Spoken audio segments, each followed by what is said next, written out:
What's up, everybody? So we've been in the camper for about 2 months. We haven't had anything truly serious go wrong yet.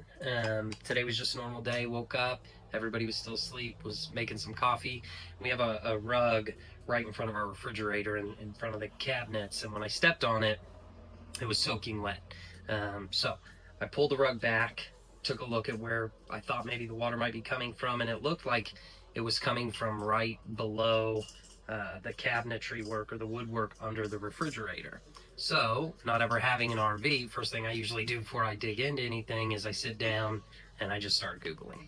Why is water coming out onto my floor under my refrigerator? Everything that it said was that the condensation pipe or tube on the refrigerator might be clogged or it's come disconnected. So, wasn't quite sure what I was going to find.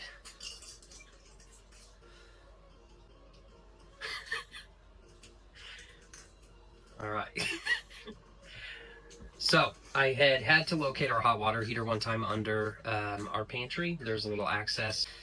So I knew that I could get through there and I could look back behind most of this woodwork and hopefully be able to tell where it was coming from. So I grabbed my tools, removed the excess wood or the excess panel, and stuck my head in there and was able to see that there was some water a little bit further down to the left, even beyond where the fridge was. So then I kind of thought maybe it wasn't the fridge. So I was able to then move over and remove the drawer from under our stove and pull it out completely. Pretty easy to do, but it took me a second to figure it out. If you don't know how to do it, I put a little picture on here so you can see how I was able to get the drawer to actually remove.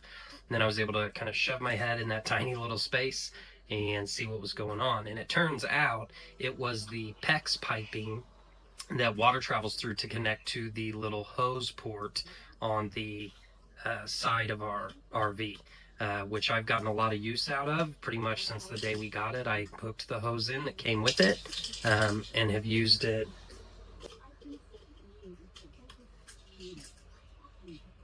Which I've gotten a lot. I did it now. It's okay.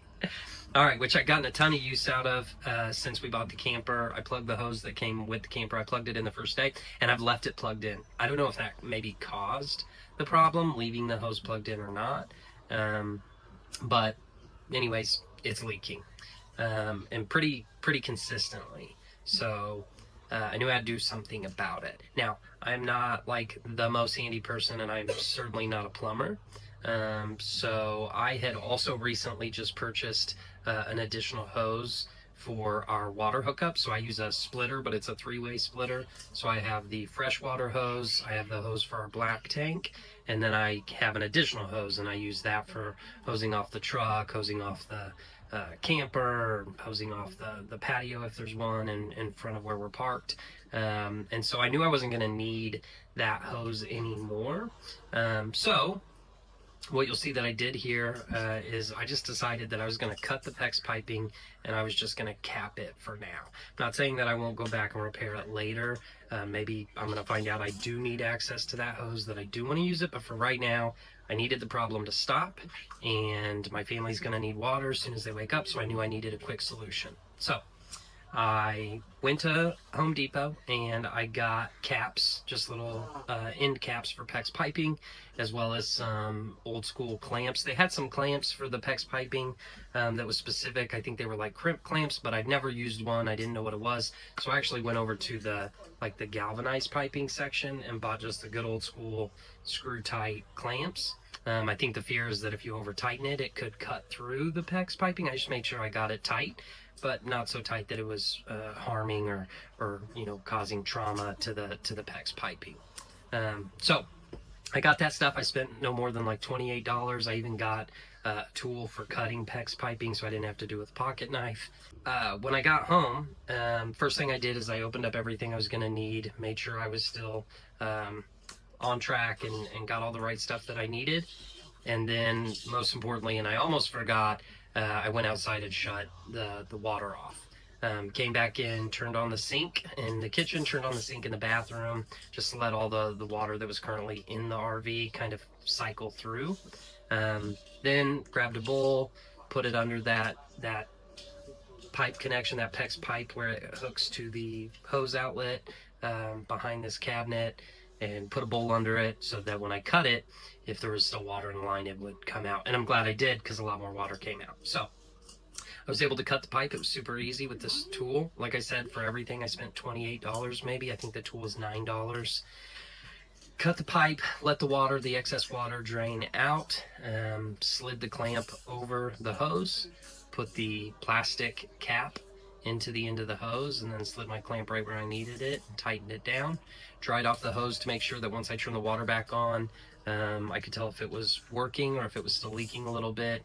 So went back outside, turned the water on, came back in as fast as I could, just in case to make sure, and there was no leak, which was awesome. So it worked. And then what I did, just because I'm not a professional plumber, and I'm probably going to want to check it from time to time over the next few days just to make sure and to be careful, is I actually had some little zip ties.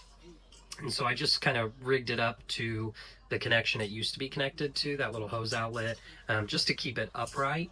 And also just to keep it in plain sight, where if I open up that drawer again under the stove, I can peek back there with a flashlight and just make sure that it's not leaking and everything is good. So it worked. It stopped the problem. I'm not going to have that hose access, but like I said, and unless using a three-way splitter on our water hookup becomes a problem for me at one of the locations that we stop at, I think I'll be okay. And if someday down the road I need it, I'll be able to take my time and really get it taken care of. So after that, it was just clean up, get the rug picked up, get it hung out to dry, wipe up the floor, get it all cleaned up, and yeah, that was it. Am I missing anything? I think that was it. So my name's Cameron Wills, and our channel is called Till the Wheels Fall Off. We live in our RV, our camper, our travel trailer full time. It is my wife, myself, and our 3 daughters. We have split households, so we are home half the time and gone half the time. We're really excited. This is a new channel, so nerves are a little high. So we'll see how it goes. We hope to post a lot of videos and share our experiences, and hopefully this one was helpful. I was terrified at first when I woke up and realized what was going on, and it turned out not to be so bad. So thanks. What do you say at the end? Like and subscribe. What do you say? Like and subscribe. Like and subscribe. And comment down below. And comment down below? Yeah, comment. All right. Leave your comments down below. Like and subscribe. Till the wheels fall off, baby.